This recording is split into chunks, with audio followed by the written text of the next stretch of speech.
দুর্গাপূজা এমন একটি মানে এমন একটি ফেস্টিভ্যাল যেটার অ্যাকসেপ্টেন্স কিন্তু সমস্ত ধর্ম বর্ণ নির্বিশেষে লোকের এটাকে অ্যাপ্রিসিয়েট করবে। এই গণেশ পুজো যেমন আমরা খুব গ্লোবালাইজ করতে পেরেছি, দুর্গাপূজা আনফর্চুনেটলি করতে পারিনি। এটার জন্য মিডিয়া দরকার, অনেক বেশি সেই ধরনের ইন্ডাস্ট্রিয়াল রিলিজ আমাদের সে ব্যাপারটা নেই আর কি। করে ছোট স্কেলে করে, যদি আমরা আদানি আম্বানি পেতাম হয়তো অনেক বড় স্কেলে করতে পারতাম।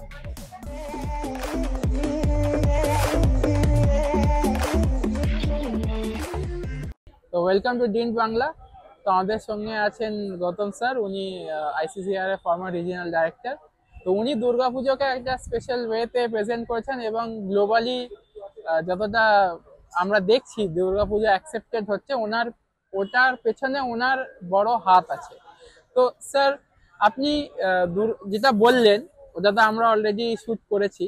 তো এই যে আপনার আইডিয়া এলো যে দুর্গাপূজাকে নিয়ে যাবে, এই ইন্সপিরেশনটা কোথা থেকে এলো? সেই অর্থে ইন্সপিরেশন বলা যায় না, আমার মন থেকে মনে হয়েছিল দুর্গাপূজা এত বড় একটা গ্র্যান্ড একটা ফেস্টিভ্যাল, এত স্প্লেন্ডার আছে, যার ম্যাগনিফিসেন্স আছে, সেটাকে পৃথিবীর লোক জানুক। আর যেহেতু আমি সেই সময় আইসি ডাইরেক্টর ছিলাম, আমার একটা খুব ভালো সুবিধা ছিল, I have a good connection with the foreign diplomats, তারা আমার বন্ধুস্থানীয় ছিল। তখন বললাম যে আপনারা আসুন এবং ওয়েস্ট বেঙ্গল গভর্নমেন্ট আমাদের হেল্প করে, বিশেষ করে পুলিশ আমাদের খুব হেল্প করেছিল, কারণ এই যে ভিড়ের মধ্যে আমাদের কার্কেট দিয়ে নিয়ে যেত এবং ওরা দেখে তো অভিভূত হলো। এবং প্রথমবার আমার মনে আছে আমরা কিছু মার্কিং করেছিলাম, জার্মান কনসাল জেনারেল তার মধ্যে ছিলেন আর কি, এই দুর্গাপুজোর যে আমরা কোন পুজোটা ভালো বা মার্কিং করার পরে এইটা যখন খুব করে আমাদের টেলিভিশন এবং নিউজ পেপারে যখন প্রচারিত হলো, তখন ওয়েস্ট বেঙ্গল গভর্নমেন্ট এটাকে খুব অ্যাপ্রিসিয়েট করেছিল। এবং তার ফলে সব জানেন যে আপনারা ওটা আমরা শুনেছেন। এবং ব্যাপার হচ্ছে যে আমার মনে হয়েছিল যে দুর্গাপুজো এমন একটি মানে এমন একটি ফেস্টিভ্যাল যেটার অ্যাকসেপ্টেন্স কিন্তু সমস্ত ধর্ম বর্ণ নির্বিশেষে লোকের এটাকে অ্যাপ্রিসিয়েট করবে। তার যে সবকিছু মানে ব্যাপারটা, তার সঙ্গে ধরুন এটা ফুড বড় একটা কস্টিউম, একটা ড্রেস, তার সঙ্গে আর্ট কালচার, থিয়েটার হচ্ছে, গান হচ্ছে, সব মিলে যে একটা ফেস্টিভ লুক, এই জিনিসটা মনে হয় আমাদের পৃথিবীর এমন কোনো ফেস্টিভ্যাল নেই যে এতগুলো কম্পোনেন্টকে একসঙ্গে কভার করে, এটা দুর্গাপুজো করতে পারে। তার ফলে হয়েছে কি, আমার মনে হয় যে এটাকে লোকে আরো বেশি জানুক, এবং এইটা যে 1 মাস, এখন তো দুর্গাপুজো পরে 1 মাস ধরে চলে, লোকে জানুক। এবং তার ফলে যে ভারতবর্ষে যে এত টুরিস্ট আসে, তাতে পশ্চিমবঙ্গের ইকোনমিক কন্ডিশনটা আরো ভালো হবে। জানেন যে আরো যত বেশি আসবে তত ফরেন এক্সচেঞ্জ আসবে, হোটেলের ব্যবসা ভালো হবে, ফুডের ব্যবসা হবে, সবই মানে ব্যাপারটার সঙ্গে সোশ্যাল কালচারাল বা সোশিও ইকোনমিক কন্ডিশনটা একটা বিরাট একটা ইমপ্যাক্ট।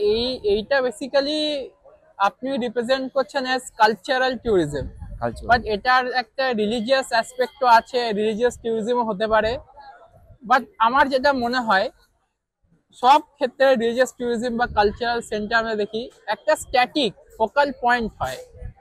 এখানে দুর্গাপূজা হচ্ছে স্ট্যাটিক, বাট অনেক দুর্গাপূজা হচ্ছে, ডাইভার্সিটি আছে। How to determine which Durga Puja to go and who two delete? দেখুন, দুর্গাপুজোর যারা আমরা করি তার দুটো অ্যাসপেক্ট আছে। একটা হচ্ছে যে রিলিজিয়াস পয়েন্ট অফ ভিউ, যেটা কিছু লোক হয়তো সেটাকে খুব ফলো করে। যেমন আমরা সকালবেলা উঠে বলছে, আমরা অনেকে আরতি দেয়, কোনো আমার অঞ্জলি দেয়, সে ব্যাপারটা আছে। কিন্তু এর বাইরে একটা জগৎ আছে দুর্গাপুজো। এটা যেমন আপনাদের অন্য ধর্মে যে স্পিরিচুয়ালিজম বা স্পিরিচুয়ালিটি বা পয়েন্ট সবচেয়ে বেশি জোর দেওয়া হয়, সেটার মধ্যে কনফাইন থাকে। কিন্তু ফেস্টিভ্যালটার, দুর্গাপুজো ফেস্টিভ্যাল, তার বাইরে একটা বিরাট জগৎ আছে। একদিকে স্পিরিচুয়ালিটির জন্য লোকে অঞ্জলি দিচ্ছে, আরতি দিচ্ছে, সবকিছু আছে। তার সঙ্গে সঙ্গে তাকে কেন্দ্র করে যেটা বাঙালি একটা ক্রিয়েটিভিটির যে একটা বলা যায় একটা আউটবার্স্ট প্রকাশ, ম্যানিফেস্টেশন, এটা হচ্ছে নানা আর্ট ফর্মে দেখা যাচ্ছে। সেখানে গান হচ্ছে, বাজনা হচ্ছে, থিয়েটার হচ্ছে। এই যে ব্যাপারটা, এটা লোকে খুব ইন্টারেস্টিং, এটা কি করে একটা স্পিরিচুয়াল রিলিজিয়াস অ্যাফেয়ার এটা যে অন্য একটা মাত্রা নিতে পারে, অন্য ডাইমেনশন হতে পারে, এই জিনিসটা কিন্তু বাইরের লোকদের খুব একটা অ্যাট্রাকটিভ করে। এবং আমার মনে হয় যে যারা অবাঙালি তাদের মধ্যে একটা প্রচন্ড আগ্রহ যে এই বাঙালি দুর্গাপুজোটা কি অদ্ভুত একটা ব্যাপার, এত বেশি এত বড় জিনিস হতে পারে, তাদের কাছে খুব ইন্টারেস্টিং পয়েন্ট। জি, আরেকটা পয়েন্ট সেটা হচ্ছে দুর্গাপুজো, কলকাতার দুর্গাপুজো দেখতে কিন্তু পশ্চিম বাংলার অনেক মানুষ আসে। আর স্পেসিফিক্যালি কলকাতা, গ্রেটার কলকাতাতেই দুর্গাপূজাটা হয়। নট নেসেসারিলি গ্রামেগঞ্জে এরকম করে একটা এলাহি ব্যাপার হয়। সেটা অনেকটা তো অন্য অন্য, হ্যাঁ হ্যাঁ। হ্যাঁ, তো এই অডিয়েন্সকে কেন আমরা ট্যাপ ইন করতে পারছি না, বা ইন্ডিয়ান অডিয়েন্সকে কেন ট্যাপ ইন করতে পারছি না, ওই দিকে কি আপনার কোনো চিন্তা ভাবনা আছে?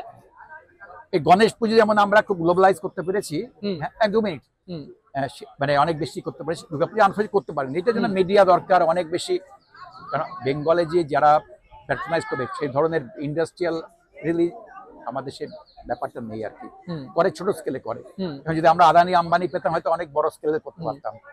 হ্যাঁ, তো সেটা আমার মনে হয় ম্যাটার অফ টাইম, হয়তো আমরা কিছু এটাকে আরো So are you suggesting, you know, revival of Bengali nationalism or Hindu Bengali nationalism or না, এটা that sentiment?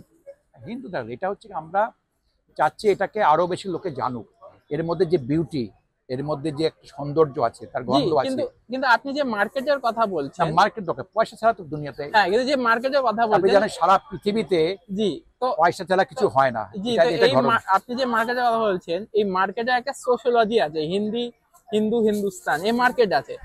এর আপনি যে চাইছেন, তো আমাদেরকে তাহলে ওইদিকে যেতে হবে, আমাদের একটা বেঙ্গলি পলিটিক্যাল ইকোনমি তৈরি করতে হবে, তাহলেই হয়তো দুর্গাপুজোকে আমরা আরো এগিয়ে নিয়ে যেতে পারবো। নিশ্চয়, সেটা তো বটেই। মানে দুর্গাপুজো তো আমরা বললাম এক কথাই তো বললাম না, এটা তো কোনো যদি এটা হিন্দু ধর্মের একটা ব্যাপার, হ্যাঁ, কিন্তু যে এর অ্যাকসেপ্টেন্স অনেক বেশি, সেখানে কোনো স্ট্রিক্টনেস নেই। জি, হ্যাঁ, লিবারাল, যেখানে মুসলমানরা পর্যন্ত মূর্তি তৈরি করছে, তারপর আজান বাজানো হচ্ছে, কারিগর আছে, মুসলমান কারিগর হচ্ছে।